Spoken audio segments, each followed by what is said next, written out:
ने अमेरिका को खुली धमकी दे दी है। ईरान ने कहा है कि अब हर शहर में अमेरिकी नागरिक और सैनिक उसके निशाने पर होंगे। अमेरिकी हमले के बाद ईरान की मीडिया में ये धमकी दी गई है, तो वहीं दूसरी तरफ अमेरिका ने तुर्की, इराक, यूएई और जॉर्डन में अपने नागरिकों के लिए एडवाइजरी भी जारी कर दी है।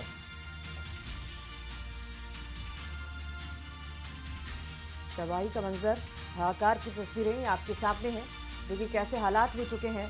एक के बाद एक हमलों के बाद कहीं ना कहीं हम मान सकते हैं कि नेस्तनाबूद पूरी तरह से जो करने की प्रण जो खा लिया है, और उसके बाद जो ये मिसाइलें दागी गई या ये बड़े हमले बोले गए, उसके बाद सब कुछ तहस नहस नजर आ रहा है। ईरान के इस्फहान और नतांज परमाणु ठिकानों पर हुए हमलों से पहले और बाद की सैटेलाइट तस्वीरें देखिए सामने आई हैं। इन दोनों परमाणु ठिकानों पर अमेरिका ने 22 जून को हमला किया। तो सैटेलाइट की तस्वीरों में परमाणु साइट पर हमले के बाद मची तबाही की तस्वीर साफ साफ नजर आ रही है।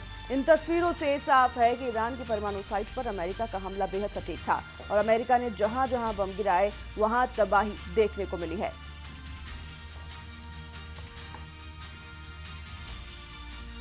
ये दो तस्वीरें आप देख रहे हैं, दोनों तस्वीरें बयां कर रही हैं हमले के बाद का जो मंजर, अमेरिका ने जो हमला किया ईरान पर, उसके बाद की ये तस्वीरें आप सैटेलाइट तस्वीरें देख रहे हैं अपने टेलीविजन स्क्रीन पर। आपको बता दें कि 3 परमाणु ठिकानों पर हमला किया गया है अमेरिका की तरफ से, जिसमें फोर्डो भी शामिल है, नतांज और इस्फहान भी शामिल है। और इन तीनों ठिकानों पर B-2 बमबारी की गई अमेरिका की तरफ से। वहीं ईरान पर परमाणु सेंटर पर हमले की कुछ और तस्वीरें भी सामने आई हैं, जिसे हम आपको दिखा रहे हैं टेलीविजन स्क्रीन पर। इसमें परमाणु ठिकानों के ऊपर 6 गड्ढे नजर आ रहे हैं।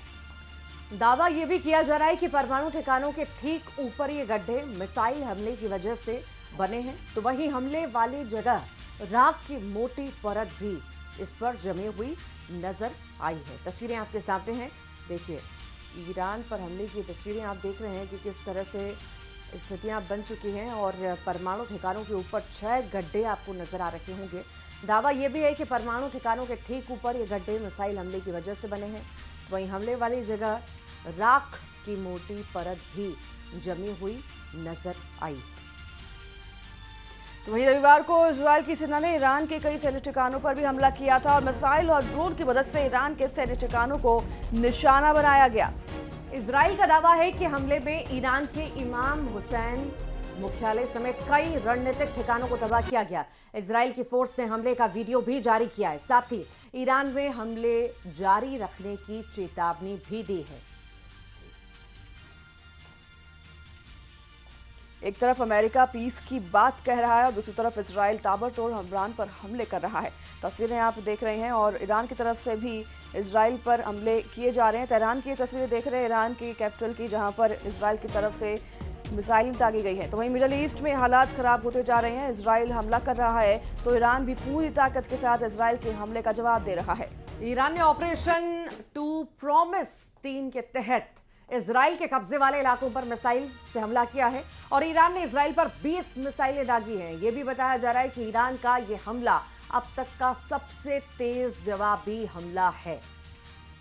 20 मिसाइलें दागी गई हैं और ये भी माना जा रहा है कि अब तक का ये सबसे बड़ा हमला है। ईरान का ये हमला अब तक का सबसे तेज हमला, जवाबी हमला, तेज जवाबी हमला माना जा रहा है।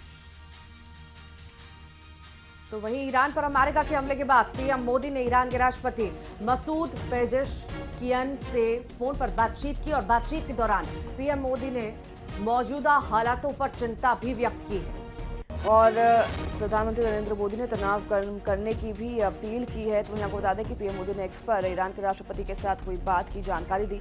पीएम ने पोस्ट किया कि ईरान के राष्ट्रपति के साथ मौजूदा हालात पर विस्तार से चर्चा हुई है। उन्होंने लिखा है कि तनाव खत्म करने के लिए संवाद और कूटनीतिक समाधान ही बेहतर विकल्प है। ये सोशल मीडिया एक्स पर पोस्ट करके जानकारी भी दी गई। उन्होंने बातचीत की है, शांति बनाए रखने की अपील भी उनसे की है कि शांति बनाए रखी जाए, तनाव कम किया जाए, और इसकी जानकारी पीएम मोदी ने खुद एक्स पर दी।